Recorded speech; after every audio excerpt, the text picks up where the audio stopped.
모두가 자신의 무가치함과 싸우고 있다라는 드라마 제목이 오늘 설교 제목입니다.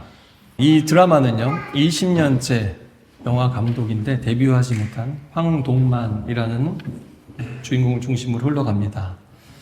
영화계에서 이제 선후배들 잘 나가는 8인에 가입이 돼 있는데요, 혼자만 데뷔를 못했어요. 꼬였습니다. 괴로워하는 그는 늘 끊임없이 말을 합니다. 그래도 위축되진 않아요. 꿀꿀한데 끊임없이 다른 사람들을 비판하고 깎아내리고요. 아마 저희도 그런 사람들 보셨을 겁니다. 끊임없이 말하는데 어떻게 보면 사실은 자기 안에 초라함을, 비루함을 숨기기 위해서 그렇게 더 많이 시끄럽게 떠드는 사람들이 있습니다. 그렇게 자신의 무가치함과 싸우는 사람 중에 하나가 황동만입니다. 그런데 이 드라마의 제목이 특이하잖아요.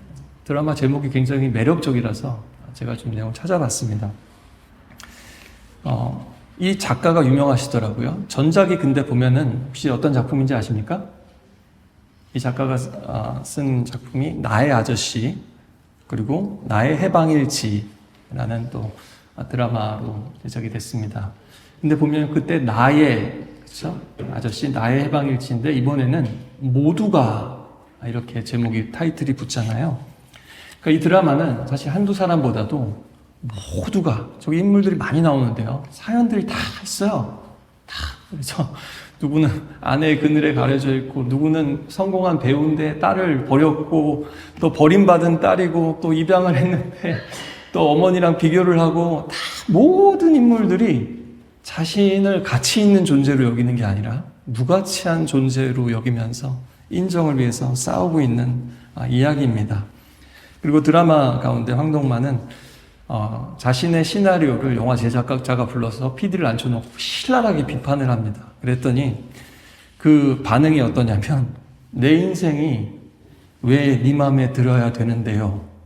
이렇게 얘기합니다.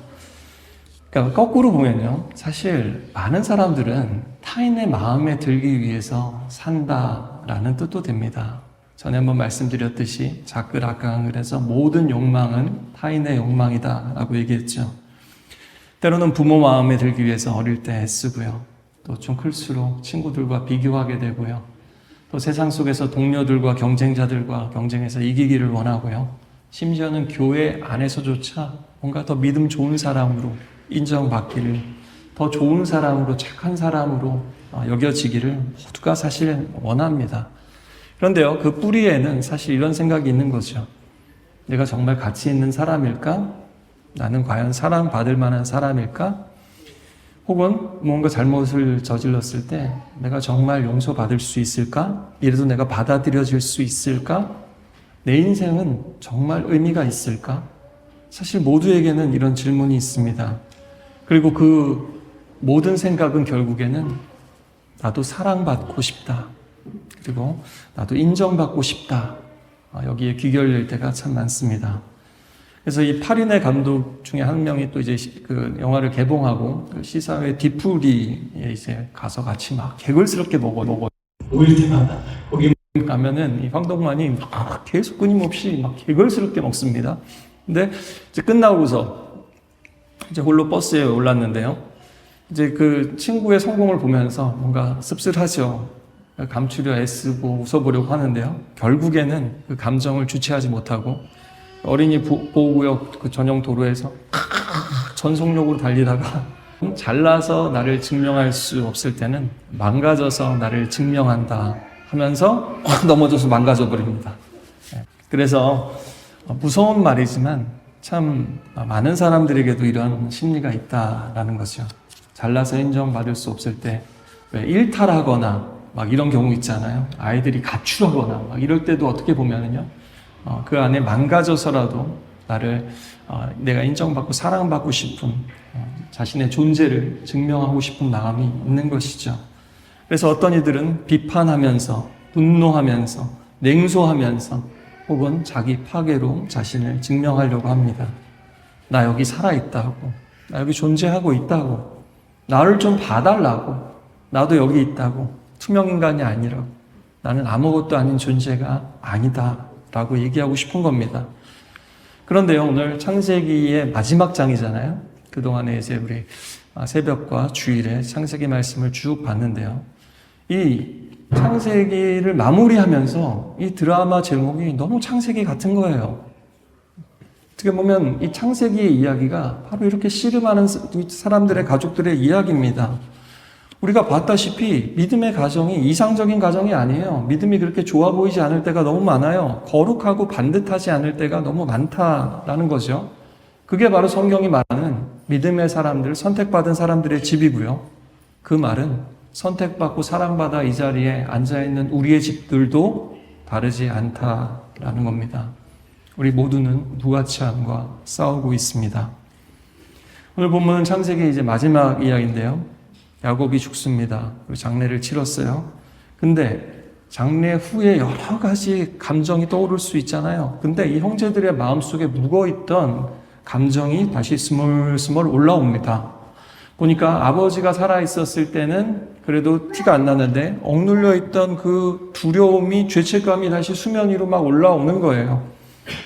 그래서 그들의 몸은 지금 요셉이 마련한 피난처 안에 살고 있지만 그들의 마음은 자신들이 요셉을 구덩이에 쳐넣었던 그 도단에서 벗어나지를 못하고 있는 겁니다. 우리도 지금 여기 앉아있지만 우리의 마음은 과거의 상처와 수치와 여러분이 저지른 죄악에 혹은 여러분에게 상처를 준 그 누구에 갇혀있는 이들이 많이 있을 수 있다라는 겁니다. 요셉은 그 형들에게 2번이나 말합니다. 두려워하지 마세요. 그리고 그런 분들에게 오늘 하나님께서 똑같이 말씀하실 겁니다. 두려워하지 말라. 그 말은 형들의 두려움이 그만큼 깊었다라는 뜻도 되겠죠. 그 드라마 속 황동만의 대사도 이 불안에 대해서 얘기하는 게 있더라고요. 이제 성공을 바라는 게 아니라 자기가 바라는 건 불안하지 않은 거래요. 이 현대인들에게는 특히 공감되는 말인 것 같습니다. 그냥 불안하지만 않으면 돼, 난. 이렇게 얘기하고요. 그러면서 이렇게 들려요.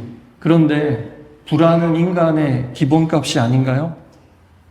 여러분, 인간의 이 디폴트 값이요, 기쁨, 평안, 만족을 하나님이 태초에 인간을 에덴 동산에 창조하셨을 때는요, 조화, 기쁨, 만족, 화목, 이게 사랑, 정의, 이게 디폴트 값이었어요, 원래. 이게 유지가 돼야 되는데 사람들이 그 디폴트 값을 마음대로 설정해서 달라진 거죠. 근데 더 좋아지면 커스텀 세팅을 해서 좋아진 게 아니라 완전히 망쳐버린 겁니다. 하나님이 프로그램 해놓으신 이 세상이, 인간의 마음이요. 그래서 여러분, 이 망가진 세상에 태어난 우리의 마음의 디폴트 값은요, 인정을 해야 돼요. 이 예수 믿는 거예요. 내 마음에 다 항상 나쁘다는 게 아니라 우리 안에는 왜곡된 게 있다는 거예요. 불안하다는 거예요. 무섭다라는 거예요. 다 잘 지내고 싶은데 잘 안 될 때가 많다라는 거예요. 뭔가 작정하고 꿈을 꾸고 이루고 싶은데 안 될 때가 너무 많아서 불안하고 두렵다라는 것이고요. 때로는 그러다 보니까 너도 나도 잘 살아보겠다고 하는데 가시로 찌르고 하면서 그 안에는 죄가 있고 상처가 있고 죄책감이 있고 교만이 있고 부패가 있고 이러면서요. 결국에는 더 나아지길 원했는데 서로를 무가치하게, 또 우리가 우리 자신을 무가치하게 여기게 됩니다. 이 형제들의 이런 마음은요, 더 좀 오래 돌아가 보면요, 굉장히 너무 불쌍한 거예요, 사실 이 형제들이요. 요셉한테 그 일을 저질러 놓고 평생 어떻게 보면 그것을 아직까지도 아버지 돌아가셨고 지금 요셉하고 화해를 했는데도 그들 자신의 마음은 완전히 자유로운 상태가 아니다라는 거예요. 언제부터 이게 시작됐습니까? 아버지가 요셉만을 특별히 사랑했어요. 그들 마음속에는 나중에 유다가 회개한 유다는 어때요? 그 아버지의 마음을 이해할 수 있잖아요.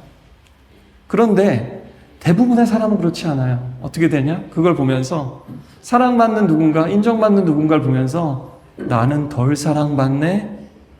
나는 덜 중요한 사람이잖아? 나는 아버지에게 요셉만큼 귀한 아들이 아니다 라고 하면서 망가지고 삐뚤어지기 시작한다는 겁니다. 그러니까 사람은 스스로 가치를 창조하는 게 아니라요, 사실은 타인의 시선과 타인이 나를 어떻게 대하느냐 속에서 가치를 매기게 된다라는 겁니다.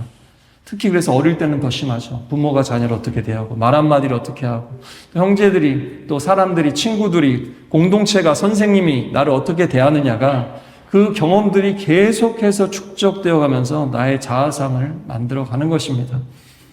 형제들은요, 그 사랑받지 못한 마음으로 평생을 사는 거예요. 결국에는 사랑받는 동생을 자기네들보다 더 사랑받고 인정받는 동생을 미워했습니다. 동생을 타겟으로 삼았습니다. 공격했습니다. 그러니까 자기 자신이 무가치하다고 여기는 순간 질투가 되고요. 질투가 폭력이 되고요. 폭력이 죄를 만들어냈습니다. 그래서 요셉을 구덩이에 넣고 옷을 벗기고 팔아넘기고 아버지에게는 속이면서 피 묻은 옷을 가지고 갔죠. 상처받은 그들이 사랑받지 못한다라고 느꼈던 그들이 상처를 주는 사람이 되었습니다. 미워하는 사람이 되었습니다. 그런데요, 더 비극은 무엇입니까? 그들이 요셉은 눈앞에서 제거했지만 정작 자신들이 요셉에게 저질렀던 못된 행동은 제거하지 못한 거예요. 그 죄책감은 제거할 수 없는 겁니다. 여러분, 죄는 사람이 짓지만 죄책감은 내가 없앨 수 없어요. 내가 상대한테 죄를 지었으면 그 사람이 날 용서해야 되고요. 더 나아가서 이 모든 관계, 우리는 이거를 근데 1대1로 대응하면서 다 용서하고 용서받을 수 없거든요. 그 죄가 막 돌아다니는 거예요, 온 세상에서. 그게 이 세상에는 죄악이 가득하다는 의미입니다. 그런데 그것을 해결하실 수 있는 분은 우리 하나님밖에 없으시다라는 겁니다. 요셉이 그들을 이미 품었어요. 용서했어요. 자식들까지도 품고 다시 한번 약속을 하는데도 믿지를 못해요. 여러분, 그 시나리오에 대한 그 리얼한 비판을 이제 받았을 때 그 영화 제작 대표가 너는 글렀어 입안에서 내가 총대 메고 얘기할게. 너 이제 영화 감독 그만해. 영화 그만해. 이제 이렇게 얘기했더니 이제 거기 영화에 보면 감정 와치가 나오더라고요. 그 드라마에 보면 감정 와치에 이제 그때 감정이 뜨는데 거기 뭐라고 뜨냐면 빨간색으로 허기 이렇게 뜹니다. 그러니까 어떻게 보면 공격을 받고 있잖아요. 내가 좀 의아할 수 있습니다. 내가 지금 어떻게 보면 상처를 입고 공격을 당하고 있는 상황인데 왜 작가는 허기라고 했을까? 이건 무엇입니까? 단순한 배고픔의 허기가 아니죠. 이게 바로 우리 존재의 허기입니다. 인정받지 못할 때 인정받고 싶은 허기. 내 인생을 누군가 쓸모없다고 얘기할 때 쓸모있다라는 그 소리를 듣고 싶은 그 갈망. 나의 존재가 투명인간 취급을 받을 때 나 여기 살아있고 나 창조하고 있고 나 작품 쓰고 있고 나 영화하고 있다라고 말하고 싶은 나의 존재를 말하고 싶은 그 허기입니다. 그 배고픔입니다. 한마디로 존재가 고팠던 거예요. 존재가. 그러니까 그 모임 때마다 개걸스럽게 먹는 게요. 배고파서 먹는 게 아니라 그 존재를 인정받기에 허기가 있었기 때문에 그랬던 겁니다. 불안과 두려움에서 벗어나고픈 그 허기. 내가 버림받지 않았다라는 그 말을 듣고 싶은 갈망이죠. 그래서요, 이 형들은요, 어떻게 하냐면, 아버지 돌아가셨는데, 아버지 이름을 빌려요. 무슨 얘기냐면, 아버지 봐서라도 우리를 용서해달라고 얘기해요. 근데 요셉은 이미 용서했다니까요? 자기네들 안에 갇혀 있는 거예요. 자기네들 생각과 자기네들 감정에 갇혀 있으면요, 이거 누구도 못 도와줍니다. 이게. 구원이 필요해요, 이런 사람들은. 이 야곱의 말이, 형제들이 인용하고 있는 야곱 아버지의 말이 진짜 유언이었는지 아닌지는 확인할 수 없어요. 근데 여기서 알 수 있는 거는요, 지금 형제들이 이 상황을, 자신의 감정을, 요셉과의 관계를 직면하지 못하고 있다라는 것은 분명합니다. 아직도 아버지를 들이밀면서 나가는 거예요. 아버지 봐서라도 이러면서요. 여러분, 그래서 정말 실제로 지금도 장례 끝나고 나서 형제들 간에 이런 일들이 어떤 다툼이 일어나는 경우가 생각보다 굉장히 많습니다. 여러분, 아담과 하와가 죄를 짓고 어땠습니까? 나무 뒤에 숨어버렸어요. 이렇게 죄책감에 사로잡힌 사람은요, 직면하지를 못하고 다른 사람 뒤에 숨습니다. 또 하나님의 축복 뒤에도 숨어버립니다. 자신들의 마음이 좁으니까 요셉의 마음도 좁게 보이는 거죠. 그리고 그들은 요셉 앞에 엎드려서 우리는 아우님의 종입니다 라고 엎드려서 얘기를 해요. 겸손해 보이지만 사실은 뭡니까? 요셉을 못 믿는 거예요. 요셉은 형제로 대하는데 자기네들은 스스로를 무가치하게 종으로 대해야 되는, 우리는 요셉에게 너무 못되게 굴었기 때문에 자격이 없다라고 스스로 판단을 해버리는 거예요. 그래서 여러분, 이게 문제입니다. 사랑받지 못한 사람, 상처 입은 사람은요, 자기가 자기를 무가치하게 여기기 때문에요, 누군가가 사랑을 베풀어줘도 그거를 싫어할 때가 있어요. 거부할 때가 있어요. 믿지를 못해요. 당하고 산 사람들은요. 그것도 이해가 되죠. 그러니까 더 불쌍한 거죠, 사실은. 이런 사람들은 형제의 자리보다 종의 자리가 더 익숙하고 편해요. 예수님과 같은 마음으로 종이 되는 게 아니라 거기에 세상에 길들여져서 그렇게 되는 거예요. 너무 안타깝죠. 용서받은 사람, 사는 사람으로 사는 게 더 어려운 사람이 있다는 거예요. 차라리 날 때려, 날 쳐버려줘. 그럼 내 마음이 시원할 것 같아. 이렇게 얘기하는 거예요, 마치. 그렇죠? 스스로를 무가치하게 여기면요, 우리는 이렇게 우리 자신을, 우리 인생을 왜곡시키게 됩니다. 혹시 오늘도 이 말씀을 들으면서 여러분 안에 상처와 죄책감이 올라오는 분들이 계시다라면 예수님의 음성을 들으실 수 있길 바랍니다. 예수님께서는 우리를요, 종이라고 하지 않으셨어요. 그 앞에 뭐라고 그러셨는지 아세요? 사람이 친구를 위하여 목숨을 내놓으면 이보다 더 큰 사랑은 없다. 너희는 내 종이 아니고 친구다. 그 얘기는 뭐예요? 너네들은 나의 친구인데 그냥 친구가 아니라 내 목숨까지도 너희에게 내어주는 사랑하는 내 친구다 라는 말씀입니다. 오늘 이 말씀을 모두가 들을 수 있기를 바랍니다. 자, 이렇게 형제들도요, 자신의 무가치함과 싸우고 있었어요. 두 번째 보면 요셉은 좀 달라요. 요셉은 자신의 무가치함을 극복하게 됩니다. 근데 형제들처럼 싸워서 극복한 건 아니에요. 그의 삶에도 어떤 스트러글과 투쟁이 있었습니다. 그러나 형제들과 같은 방식으로, 세상 사람들이 하는 방식으로 한 게 아니에요. 17절에 보니까 요셉이요, 형들이 이렇게 말하니까 울어요. 막 울어요, 요셉이. 왜 그랬을까요? 여러 가지 복합적인 생각이 다 떠올랐을 거예요. 형들이 자기를 그 미호에서 던져 넣었을 때부터 시작해서 화해했던 장면들, 자기가 고생했던 것들, 별의별 생각이 다 들었을 텐데, 요셉도. 아마 이런 생각이 먼저 들지 않았을까요? 와, 아직도 나를 이렇게 형들이 못 믿나? 내가 이렇게 호의를 베풀었는데, 사랑을 베풀었는데 형들은 아직도 나를 못 믿나? 모르나? 이런 생각이 들지 않았겠습니까? 그리고 너무 안타까워서 우는 거예요. 나는 형님들 하면서 형님들 존중하고 구원하고 기근해서 먹을 거 주고 피난처 주고 살 집까지 다 마련해 줬는데 형들이 나를 동생으로 아니라 이제 주인으로 윗사람 대하듯이 그렇게 대하고 눈치를 보고 있다라는 거죠. 그죠? 자신들이 찔려서. 요셉은 용서를 했는데 자유를 줬는데 이제는 죄에 묶여서 살지 마십시오. 우리의 과거의 관계는 끝내고 이제 진짜 다시 우리 얼싸안고 형제로 삽시다라고 얘기하는데 우리는 그런 자격이 없습니다. 우리를 종처럼 대해주세요 하면서 스스로 노예처럼, 그럼 노예 근성을 가지고 있는 거예요.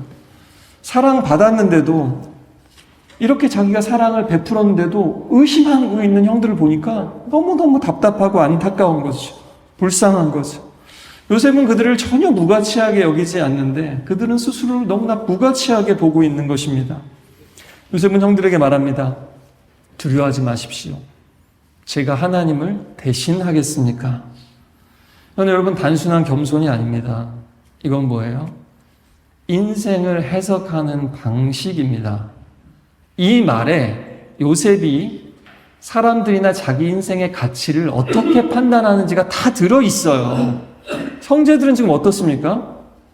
요셉이 권력자고 형제들 중에서 지금 제일 빼어났고 출세했고 자기네들은 별 볼 일 없고, 그렇죠? 요셉이 우리의 인생을 좌지우지한다라고 생각하고 있는 거예요. 그렇죠? 그리고 요셉이 아버지 때문에 봐줬고 이제 아버지 돌아가셨으니 설마 우리가 그런 못된 짓을 했는데, 악한 짓을 했는데 그냥 이런 식으로 아무 일 없듯이 용서할 수 있겠어? 라는 생각이 있는 거죠. 그러니까 요셉은 반드시 보복할 것이다 라는 생각을 하는 겁니다. 그런데요, 요셉은 뭐라 그럽니까? 아닙니다. 그렇게 같이 판단을 하는 자리는 제가 있을 자리가 아닙니다. 그는 애굽의 통치자예요. 총리예요. 그러나 뭐라 그래요?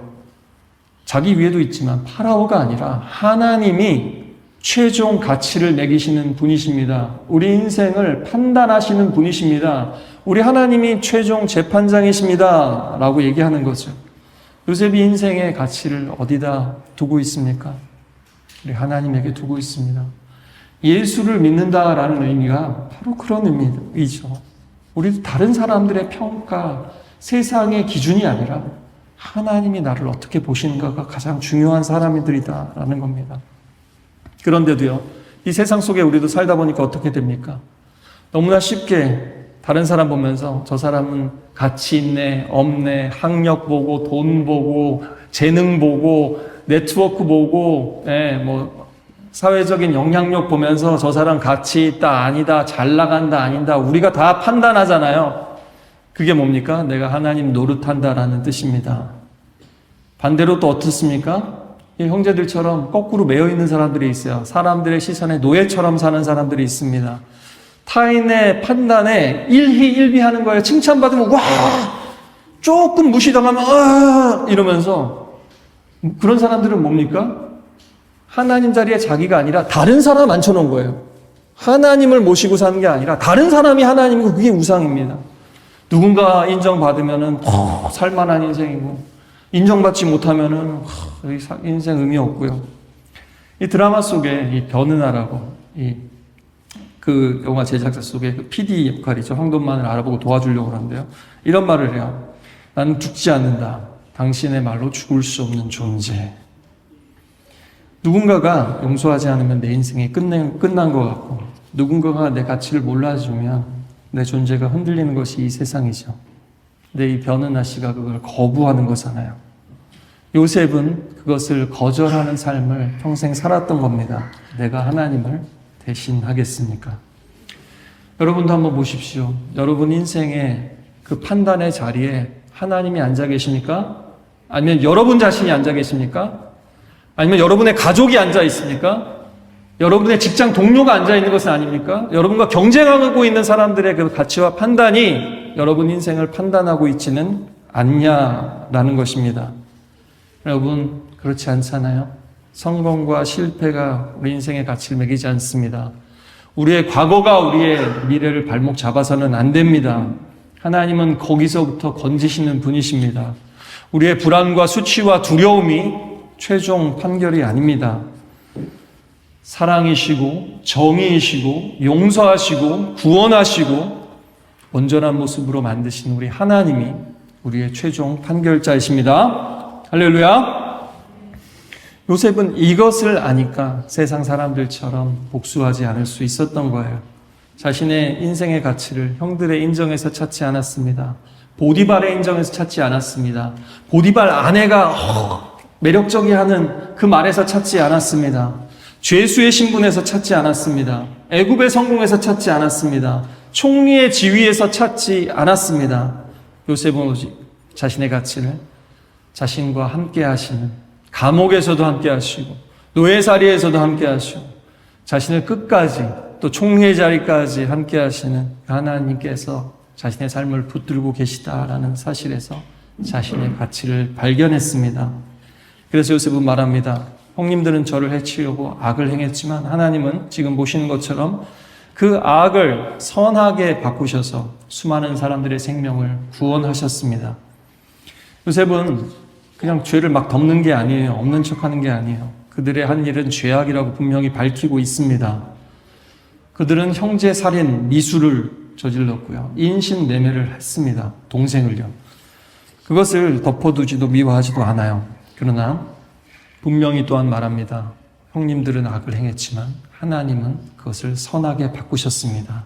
우리 가족을 구원하고 이집트를 구원하고 다른 민족들까지 구원하는 일로 놀랍게 바꾸셨습니다. 형들은 나를 죽이려고 했지만 하나님은 나를 살리셨고 나를 통해서 형님들도 살리고 다른 사람들도 살리게 하셨습니다. 형님들은 사람들을 구렁텅이에 던져넣었지만 우리 하나님은 수많은 사람들의 그 기근이라는 구렁텅이에서 건져내셨습니다. 라고 말합니다.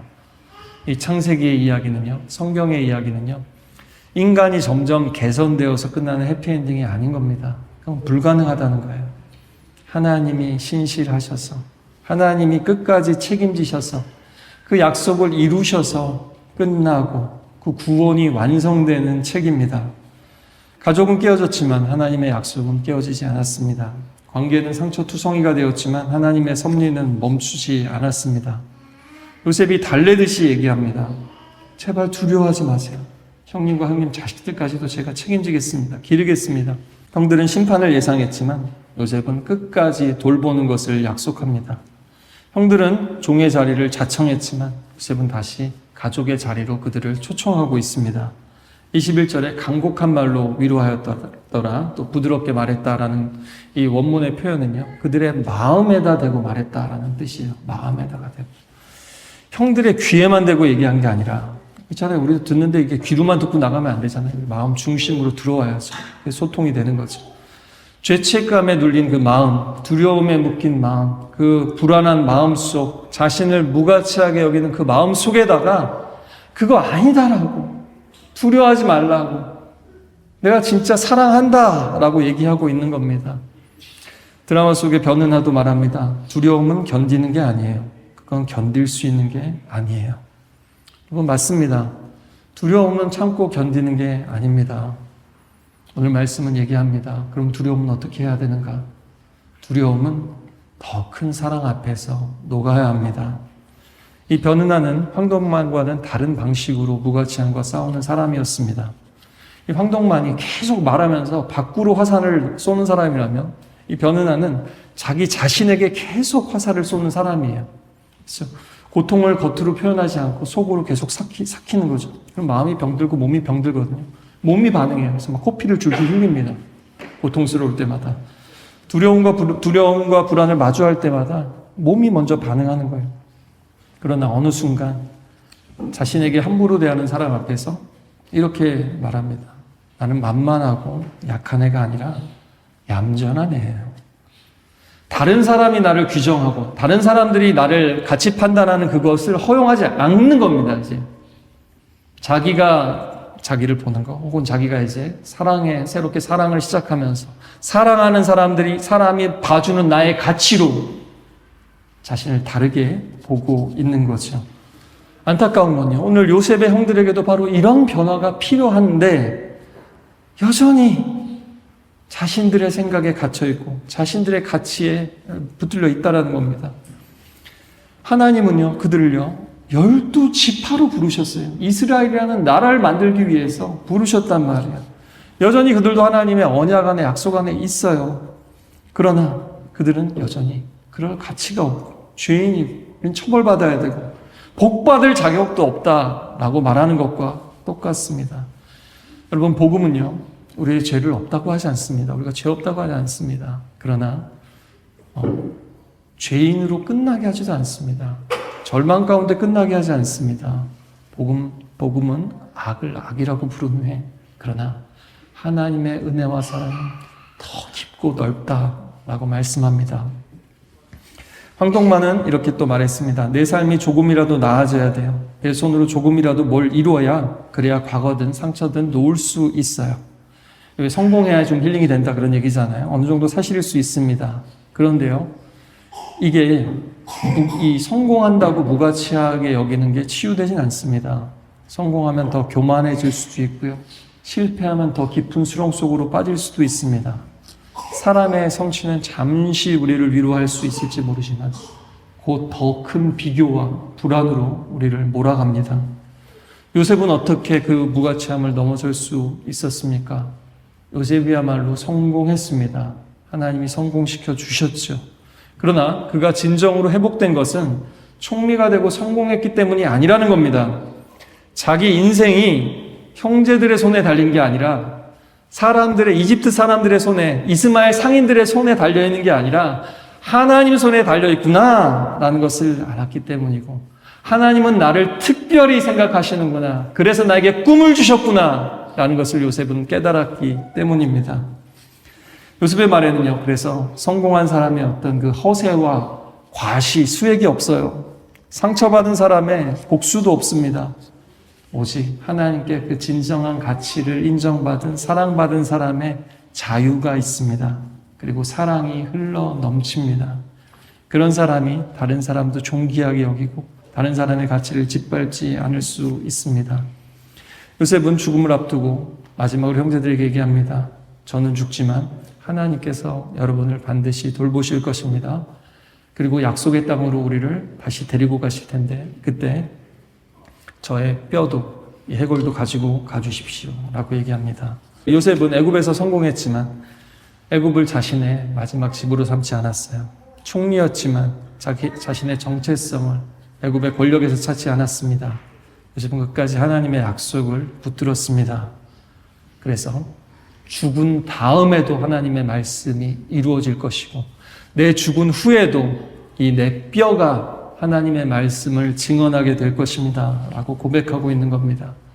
나는 죽어도 하나님은 죽지 않으시고 영원하시며 내가 깨지더라도 하나님의 언약은 절대로 깨지지 않는다 라고 자기 인생으로 자기의 죽음으로 선포하고 있는 것입니다.